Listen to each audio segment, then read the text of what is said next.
This is the InnovaBuzz podcast, helping smart businesses be even more innovative. Hi, I'm Jürgen Strauss from InnovaBuzz. Welcome to episode number 98 of the InnovaBuzz podcast, designed to help smart businesses committed to innovation, service, and modern marketing become even more innovative. In this episode, I'm tremendously excited to speak with Lydia Lassila, the founder of BodyICE, who produce ice and heat packs for injury management. In addition to being a business owner, a mother of 2 young boys, a wife, a motivational speaker, Lydia is also a champion aerial freestyle skier who is currently in full training to compete at the 2018 Winter Olympics in Pyeongchang, Korea, her 5th Olympic campaign. Now, Lydia won gold in aerial freestyle at the 2010 Vancouver Olympic Games, and she backed that up with a bronze medal at the 2014 Sochi Winter Olympics, becoming the first woman to perform a quad-twisting triple somersault jump in competition at those Olympics. She's quite an amazing person, and I was really privileged to have her on the podcast. Now, of course, we did talk a lot about sport, but in particular about the lessons that Lydia took from her sporting career and applied in her business. Without further ado, then, let's fly into the hive and get the buzz from Lydia Lassila.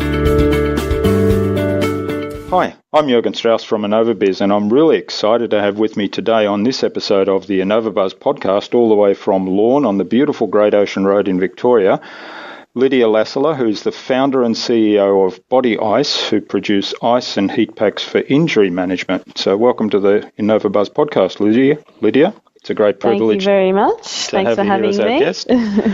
Now, for anyone that's even remotely interested in sport, and particularly winter sport, they'll know that Lydia is a champion aerial freestyle skier. She's a 4-time Winter Olympian. She's won the gold medal in aerial freestyle at the 2010 Vancouver Olympic Games and achieved bronze at the 2014 Sochi Games. Now, in those particular games, you became the first woman to perform, and I'll see if I get this right, a quad-twisting triple somersault jump in competition. Is that right? Yeah, that was pretty good. That was amazing, actually. Well done. Yeah, so Correct. Now that you'd landed that jump for the first time on snow only days before, and that was the first time a woman's ever landed it. Which is, and attempted it, really. So that was... even attempted, yeah. Big milestone. Now, in addition to running your business and raising your family, Lydia is also currently in full training to compete at the 2018 Winter Olympics in Pyeongchang. So she's a very busy lady. She's also written a book titled The Will to Fly, which outlines her journey to date.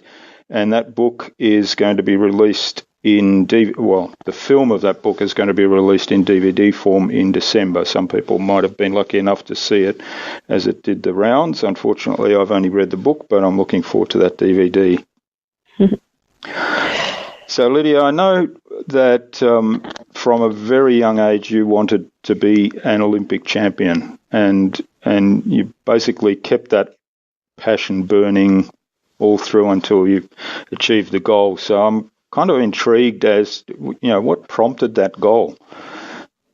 I think I just fell in love with the Olympic movement at a young age, and I was about 6 when I first remember seeing my first Olympic Games, and it was the Seoul 1988 Olympics, and I'm just really mesmerised by, the different sports and the athletes, and I think that whole notion of just being able to compete on an international stage, but also, with the best of the best. So it just struck a chord early on, and I knew for certain that was something that I was meant to do. I was meant to be an athlete, and didn't really know in what sport as a 6-year-old, but the sport kind of seemed to find me, and I don't think it would have mattered what sport. I started in gymnastics and transferred later into aerial skiing, and even still the passion is, and the drive is to be able to get the best out of myself as an athlete and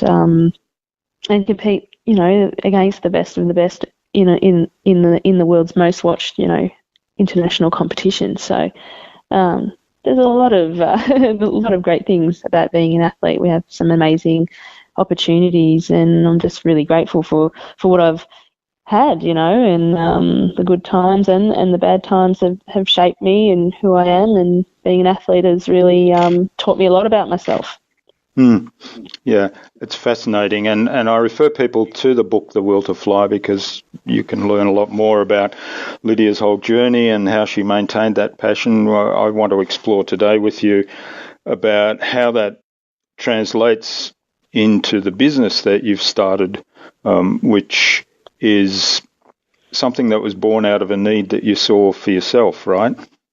Yeah, exactly. I had a bit of a string of bad luck with injury, and to top it off, I ended up blowing my knee out twice in a matter of 6 months at the Torino Winter Olympics in 2006. So I was having a bit of a difficult time with my body throughout that phase of life, and I had to ice a lot, as you do when you have acute injuries and also surgery, and I couldn't really find a product that would work for me. It would stay in place. It would, something that would stay cold enough and give me the level of compression that I wanted, and not leak and slip all over the place. Basically, something to replace the awful frozen peas or just a bag of ice that's you can't kind of adhere to your limbs. So I had a certain need, and I figured a lot of other people would as well, and wanted to kind of just fix a problem, really. I didn't really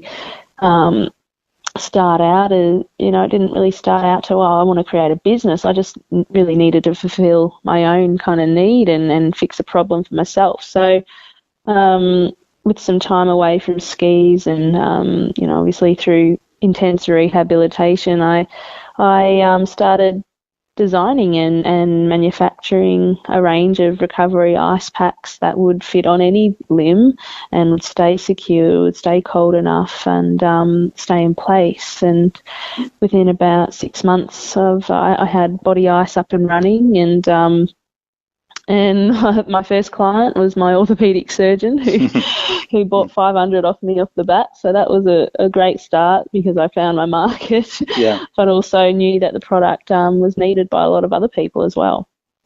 Yeah, that's a great story. You found your market, and there's a lesson in that for all businesses is, if you find your ideal market, then it makes things so much easier, doesn't it? Oh, absolutely. Yeah, I had, envisioned that I'd be selling to kind of the weekend warriors and athletes and sporting clubs, and it ended up not being so much that. Well, these days it's a mixture of lots of different, markets, especially as we've expanded into a kids range and a women's range. But still our core market is, orthopaedic surgeons that are dealing with orthopaedic injuries on various people, not just athletes, but we've got elderly and children and everyone in between as well. Now, I'm interested too, because I heard you speak about fear actually on an interview you did on TV about jumping off the end of that ramp. And, obviously that's something that you need to deal with, and it was an interesting answer, but I'm kind of looking at what's the mindset behind dealing with fear, because in business, it's a different fear, but the feeling, I guess, is the same, and people often don't take action. Yeah, and I think, especially when we do have fear, we generate all kinds of emotions as well, and pictures in our head, and of things that might or might not happen, and kind of that whole notion of expecting or envisioning the worst.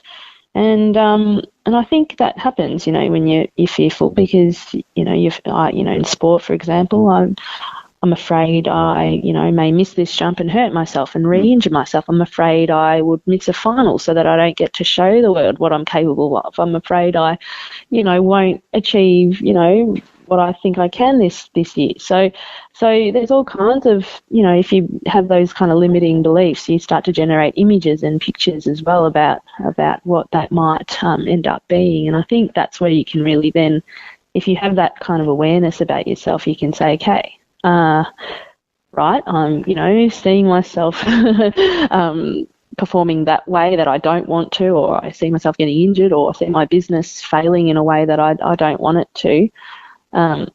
Let's just acknowledge that, but not judge it. But how do you turn it around, and what do you want out of your business, and what do you want out of yourself, rather than, focusing on the worst case? How about we change the picture and focus on the best possible scenario, and, whether it's that beautiful jump that I want to be able to do, and that healthy body that I want to have, and that great thriving business. So I think a lot about is acknowledging that fear is present, but figuring out what to do with it, and changing the emotions that it generates by focusing on the positive picture. That's great advice, and I like the limiting beliefs, because I'm thinking, you've had some pretty serious setbacks there, and hurt yourself and missed some landings that resulted in serious injury. But then if you contrast that with the times you've actually landed that beautiful jump and felt really great about it, and it looked fantastic, and you didn't hurt yourself, and the result was awesome, that probably way outweighs that. So that if you absolutely remove the limiting beliefs, say actually 99 times out of 100, it's a good result. Yeah, and you just start focusing on what you do want to happen, rather than maybe what's happened in the past, or some images that you've been conjuring up that actually haven't even happened, which is fear and uncertainty. So it really is about having that awareness, though, that is actually happening and going on, and then stopping the process and changing the picture to suit you, and focus on forward, projecting rather than backwards, I think is really important in anything, not just, obviously not just in sport, but with any kind of limiting belief that you've got about yourself. It's great advice. And I think it's a great analogy with sport, because a lot of people in business don't really see that. They don't see that they're placing limitations on themselves by imagining a scenario that might only happen 1% of the time, or maybe it's happened to them in the past, but 99% of the time they've actually achieved what it was they set out to achieve. And so, the fear of taking risk, or not taking risk because of fear, becomes a real problem. It's not the fear or what might happen, it's the lack of taking the action. Yeah, and complacency, and, especially in sport where I'm fortunate enough to see the consequences straight away. So if you've got limiting beliefs and you act on those, then chances are the worst case scenario is going to happen. And that could be, that could have a significant consequence like injury and really mucking yourself up. So in business, sometimes the consequences are a little less. They're financial consequences, it's a failed project or campaign or whatever it might be, that your life's not kind of in danger, or your body's not on the line. And that's and right, perhaps, but you're not getting that fight or flight response that we're born with, and it's innate in us. So it's harder to gauge and easier to weasel out of. Yeah. But at the same time, people do get so attached to it that it's almost, particularly if it's overcoming some sort of fear. Like I think of people doing public speaking, and they talk about public speaking being the next worst thing to death, and you say, well, really? Yeah, well, exactly. Really, would you rather die, or how about we just focus on what you are going to say today, and perhaps the how you do want to present. Yeah, so it's and I have that same fear of public speaking that most people have. What if you stuff up? What if you forget what you're going to say? What if people don't resonate with you? What if they think you're boring? Blah blah blah blah blah. You can really work yourself down into a hole. But instead, it's kind of acknowledging that that's just fear and uncertainty.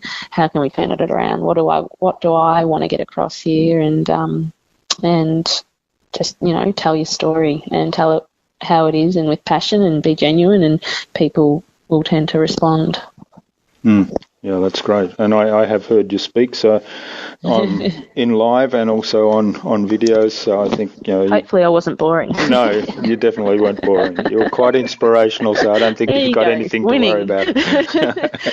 Exactly.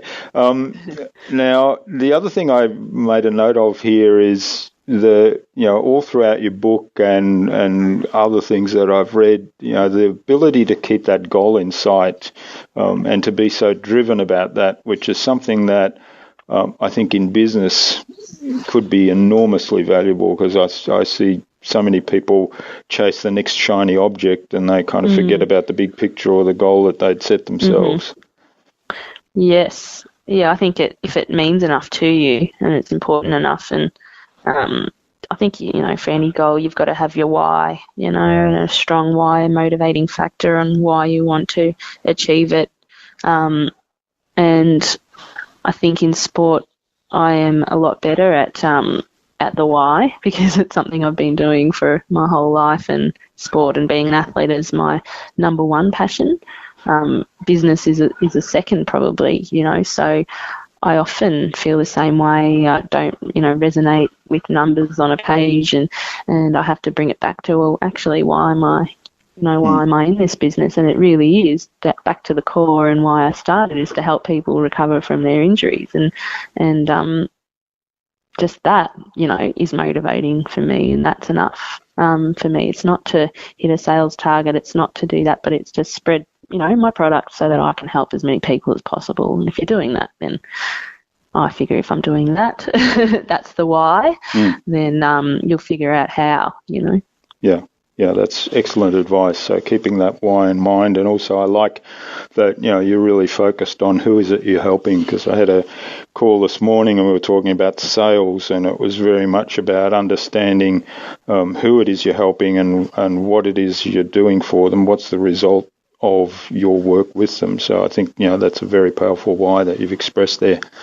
Now, the other thing that occurs to me, because you're so much more than an elite athlete and a business owner, you're also, we talked about the book, and you're a speaker, and you're a wife, and you're a mother of two small boys. So the obvious question is, how do you find time to do all that?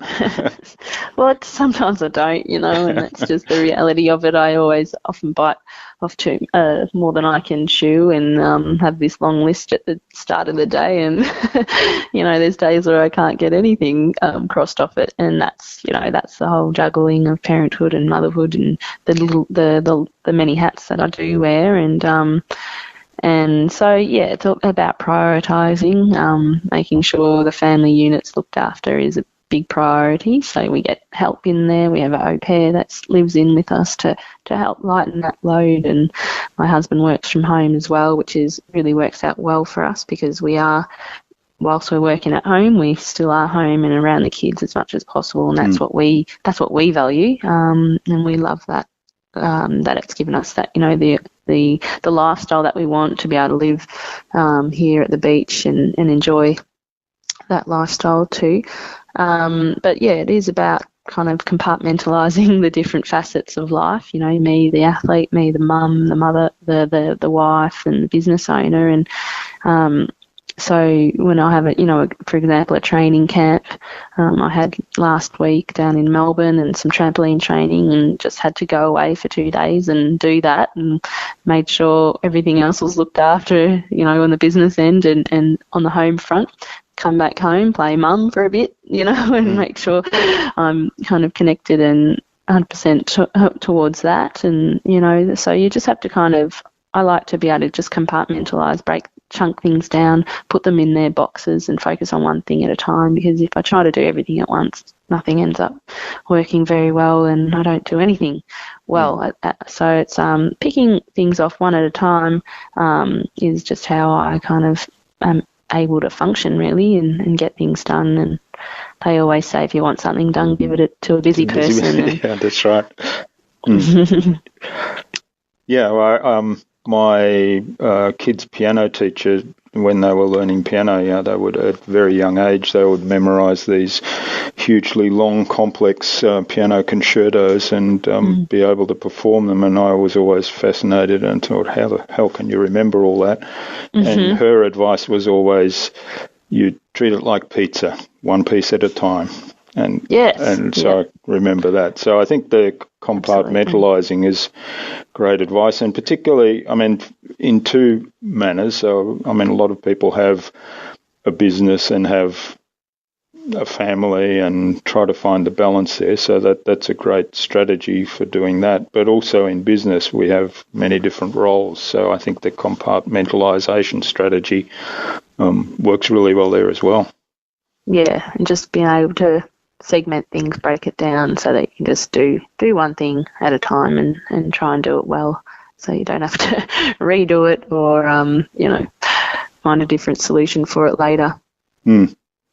All right. Now, as I said at the beginning, you're in training for Sochi in March, I think it is, right? Oh, we've got South Korea. So Sochi was 2014. Oh, sorry. Pyeongchang. Yeah. So they're in February, mid-Feb. So in full swing at the moment. Yeah. And what's your objective there?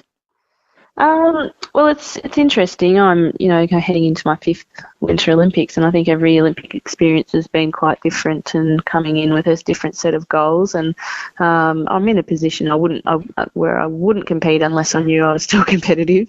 So I feel like I still am, which is great. But I'm also scaling back. I'm not doing, the quad twisting triple somersault that I did 4 years ago. I'm scaling back to double somersault, something a bit safer. A bit more consistent with as I kind of wean myself out of sport. I think that's a really important part of the athlete cycle is, so much effort is putting into bringing athletes through and up and to their pinnacle, and I think it's just important to transition out and find a kind of a way to do that. So that's kind of where I'm at the moment. It'll be my final Olympics, and hoping for, really solid result back and drawing on a lot of past experiences. I haven't been training as much as I would have in the past, which has been interesting, just doing a lot less there and probably more focus on business. But now, as I approach into the winter season, probably putting the business on the back burner and get a solid team in place to make sure things are done when I'm away, and focusing more on the athlete mode as February approaches. So, hoping for a top 3 result is definitely realistic, and that's what I'll be aiming for sure. Yeah, and for those people that haven't yet read the book, I mean, there's a really fascinating account there of the Sochi Olympics when you were the defending champion and you weren't satisfied with just going out and doing a safe jump to perhaps secure a gold medal. You were really pushing the boundaries, so you always wanted to push yourself to do more and be better than what anybody else was, so not just do enough. I'm glad I did that, otherwise I probably would have regretted. I would have regretted it for sure. So everything is as it should be.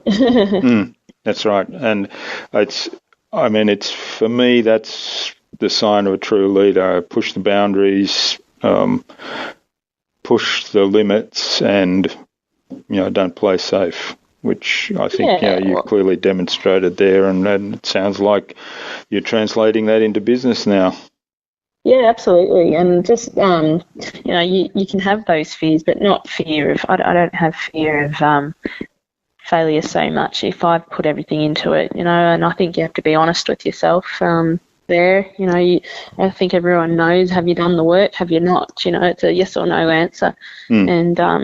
And so that's all you can do, and then that way you can go in and whatever the result, you've got no regrets, only experience and something to learn from. And for me, something I'm very proud of, because as I said, am scaling back in my degree of difficulty. I'm 4 years a bit older. I've had less training, so it would be really risky, but reckless for me to go and expect to do quad twisting triple somersaults at the next Olympics. There's a difference between taking risks and being reckless, and do you know what I mean? So, so I am glad that I took the calculated risk I did 4 years ago, because if I hadn't have done that trick, I would have regretted it, because I'm not in a position to do it now. Well, there's definitely a good message there also about the difference between, taking risks and being reckless. Absolutely. Yeah. And it comes back, I guess, in some ways in keeping that goal in sight, because I think, if I remember correctly in the book, you saw the guys jumping that particular jump, and you decided, I want to do that. Yeah, when I first started the sport, I saw the gap between male and female aerial skiers, and I couldn't really understand it, and my goal was to close it, and a big part of that was to do this quad twisting triple somersault, because that hadn't been done, and breaking boundaries for myself, definitely stretching my capabilities as much as I could, but also for the sport and for other women coming up through the system. Now, I'm intrigued with the mindset around, you've clearly very driven to achieve the goals that you set yourself, but then the mindset around addressing fears and recognising limiting beliefs and putting them in the right place. In other words, not letting them get in the way, keeping that goal in sight. And how do you achieve that? Is that something you've worked on? Yeah, absolutely. It's not something it just comes to you. Definitely not. I worked really hard on the mental side of things, on mental training. I engaged a mental coach, and did very intense work with him. And a lot of that was discovering my limiting beliefs. Some of these things you're really unaware of that you've been doing, and they might have just become a habit over a long period of time.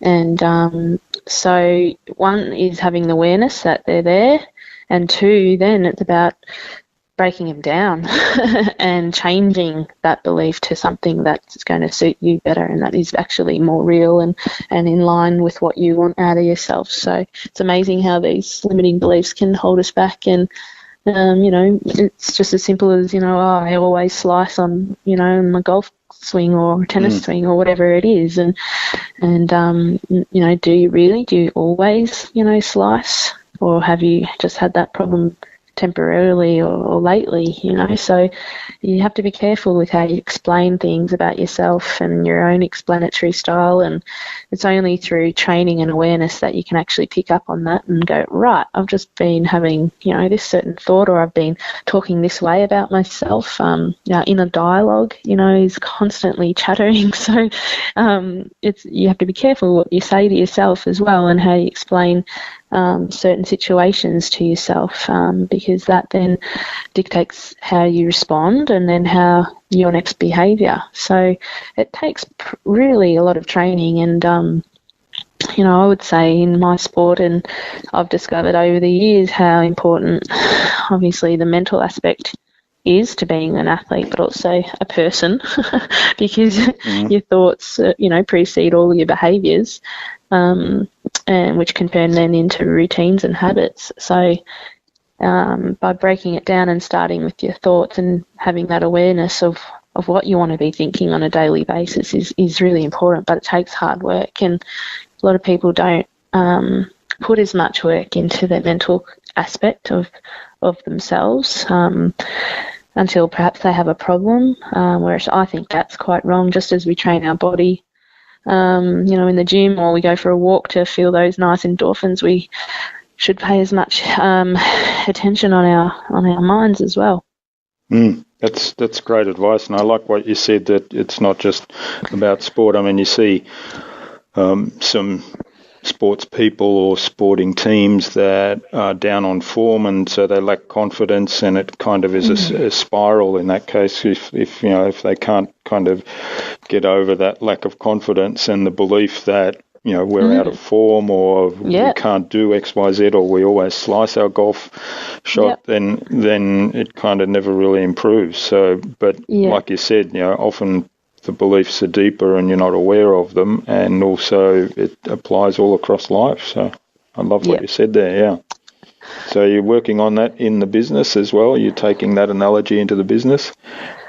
Yeah, in ways. I think, it's really important to have a really clear picture of where you want the business to go and what you want it to do. And I think it's still evolving for me as I transition out of, being an athlete to more of a business person. And I think once I finally retire from being the athlete, I can then actually start devising and creating sharper and clearer goals in business, and just in the same way as I do as in sport. So, and I have already, and it works. It's not rocket science. It really does work, and so then for me, it's about how do I then, bring that to my team and get them on board them that way, and help them find that process as well.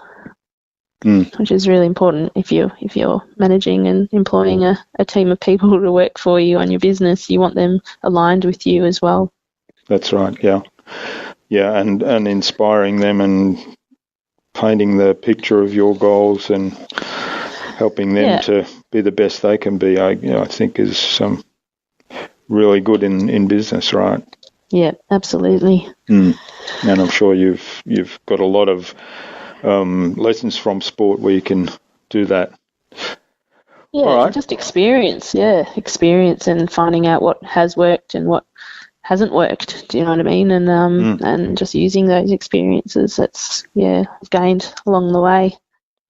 Okay, now I know you're on a schedule, so I think it's time we moved on to the Buzz, which is our innovation round. It's designed to help our audience, who are primarily innovators and leaders in their field, to with some tips from your experience. So I've got 5 questions that hopefully you'll give us some inspiration with. So what's the number one thing anyone needs to do to be more innovative? I think travel. And experiencing other cultures and products has been the best for me. I think, even with building a house and living in different houses all over the world, I've been able to bring that back to our own house and say, well, this works there and this is really clever, that, way of structurally building a certain piece of your home and what's more efficient. So I think get out there and explore and, if you don't have an innovative idea, I'm sure you'll find one along your travels. That's great advice, really, because, I've travelled quite a bit, and, you're right. You see things and oh, wow, why do they do it that way? Why don't we do that here? Why don't we do that here? Exactly, yeah. All right, so what's the best thing you've done to develop new ideas or new products? I think all of my products that I've developed for BodyICE have come out of a certain need that I've had for myself. So initially, BodyICE Recovery was the first range that I created, which came out of, the inability to find a suitable ice pack for my own, bung knee. So I'm like, well, let's try and create ones for all the joints of the body so that people can ice easily and efficiently.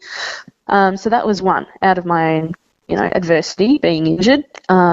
That came out of a need that I had for myself. And then later on, after I became a mum, it was the same thing with childbirth, and I'm not going to go to those details, but not having the same kind of recovery tools that you need after childbirth, because it is quite a traumatic, can be traumatic experience and hard on your body. So that's where BodyICE, the inspiration for BodyICE Woman was there. I'm like, surely you can do something better for our new mums out there. So that was the inspiration there. And then as my first child, Kai, became, a toddler and bumping and bruising himself and that need for instant comfort, I realised, oh, gosh, there's a real market for kids. There's no really unthreatening kind of ice packs for kids and warm packs for kids that they're not scared of, and that they can just put on their boo-boo straight away. And it's kind of that,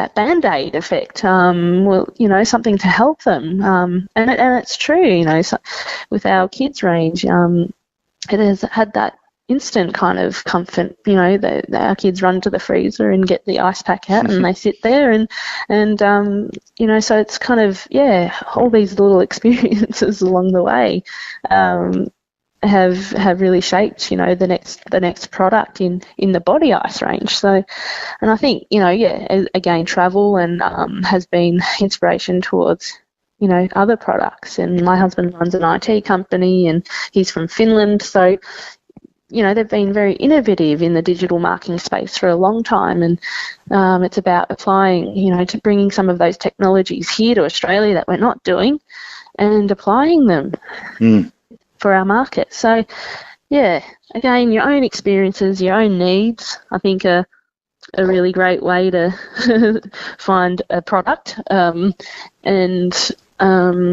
again, experiencing other cultures. I love that that story about how you develop those products, and also, to me, there's a really high level of self-awareness and awareness of what's happening around you there, isn't there? Because you're saying, okay, you're seeing things in your travels, you're seeing needs in your personal life and turning those into opportunities, rather than, when you had that serious injury that started it all, you could have kind of felt sorry for yourself and sulked in the corner or whatever, but you didn't. No, and it was a problem, but, it was about finding a solution, not digging yourself down into a deeper hole. Yeah. All right. Now, what's your favourite tool or system for improving your own productivity and allowing you to be more innovative? Probably favourite tool or system. I think just simplifying my processes has been, amazing, whether it's, over the last 10 years moving to different software and CRM tools and social media platform tools and measuring tools and reporting tools. I think finding the right one that fits your business so that you can just go to one place and get the analytics that you need really saves a lot of time. Even, reporting your financials, and whether it's you using Xero or MyOb or whatever it is, and being able to then analyse your numbers and use those the great software that's available today is just simplified and made processes more streamlined. So I think whether it's a shipping integration and things like that, and always looking for the next thing as well, the next new piece of software that can just help streamline your processes better. I think just always being on the lookout for those and using them. All right, that's great. I mean, there's so much happening on that front, and also there still is this need for, as you say, having kind of the central place where you can see everything. That does everything, yep. All right. What's the best way to keep a project on track? Deadlines and timelines, I think. Certainly you have your milestone goals along the way, certain targets that you need to hit, or little goals that to ultimately reach your main goal, and then we can have all that set out, but I think it's really important to have the timeline in place so that you know when you're supposed to hit each certain milestone. I think things without a time reference, never get done. Okay, that's good. And what's the number one thing anyone can do to differentiate themselves? Well, I think every business is unique. Study your competitors, and you can pick and take what you like from them, and perhaps find a hole that they're not kind of filling. So, I think that's probably the best way to differentiate yourself is to do something that your competitors aren't doing. Yeah, that's good advice, and find a need that's not being filled, which essentially has been your strategy, right? Yep, exactly. All right, so I like to ask my guest what the future is for their business. So what's the future for BodyICE, and what's the future for you? So we know, you're headed to the Olympics again, but... Probably looking towards retirement from sport, which is sad, but it also I'm at a point where I'm ready now, and I'm excited for that transition. Sport, right? Yep. And spending more time surfing, which is something that I'd really love to do as well. So, enjoying the lifestyle down here on the Great Ocean Road. And for business, just keep taking BodyICE to new levels. I think the online space is a space that we can really expand in and generate more sales in, and on a global scale as well. Just having a scalable business that you can take to different markets and test them there and see if we can make them work, I think is our next step. Well, you've got good IT support, I take it. So, yep. and it's amazing what you can do these days, isn't it, with the internet? And just figuring out, logistics and of things and distributors in other countries, and so I think there's lots to be done. There always is, and it's just a matter of ticking one box off at a time. I think not trying to do everything at once and see how we go. And of course, we did mention at the beginning, but your film, The Will to Fly, the documentary, is coming out on DVD in December, right? Yeah, December 1 on DVD and iTunes release. It's available for pre-orders now on the willtoflyfilm.com. So that had a theatrical release, a cinema release in 2016, and now we're heading towards DVD leading into the next Winter Olympics, which is great. So it'd be a nice Christmas gift for all our listeners. So yes. Do yourself a favour and get that, because it should be great. Judging by the book, and you can also see some trailers of it on YouTube. Yep, absolutely. All right. So, what's the number one piece of advice you'd give to any business owner who wants to be a leader in innovation and in their field?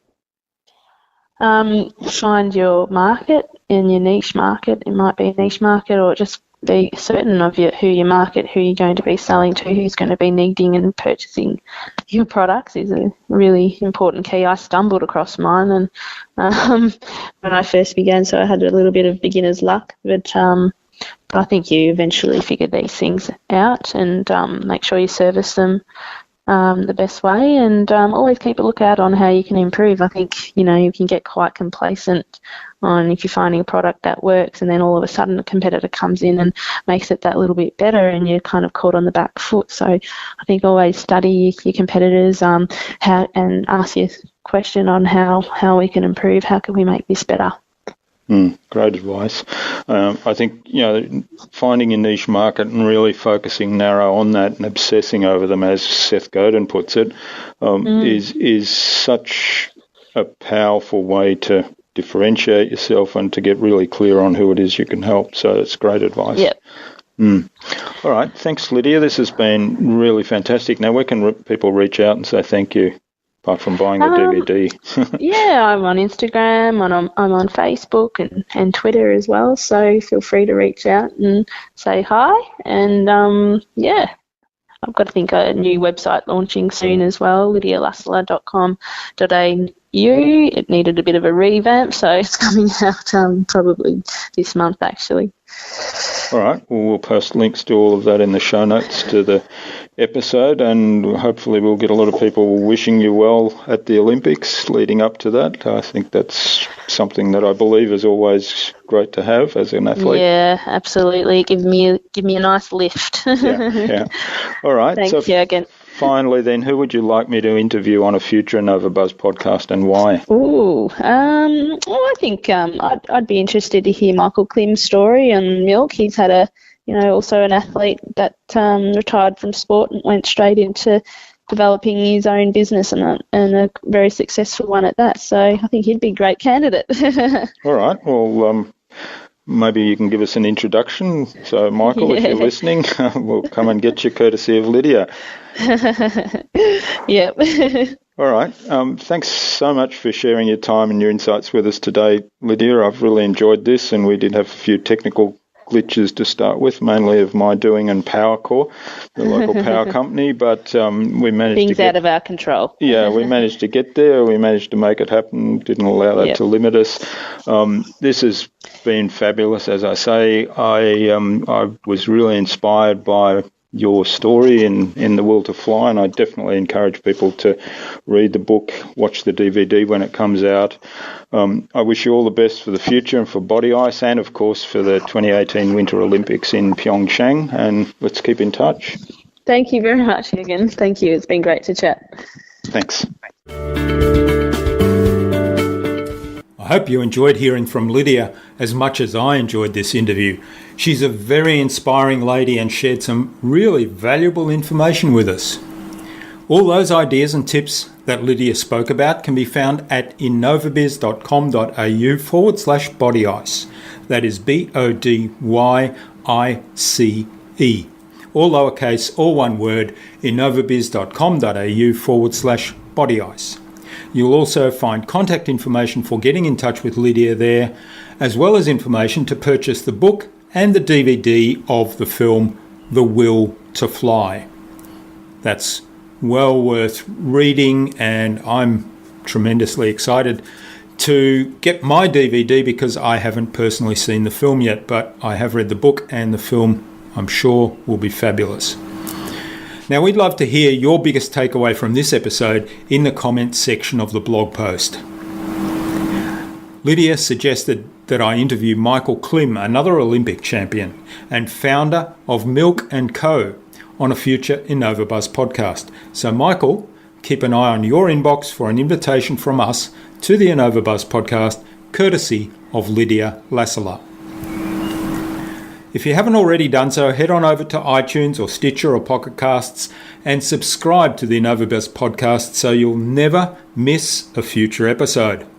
If you haven't left us a review yet, get onto it. Seriously, we always welcome feedback and reviews. Let us know how we're doing.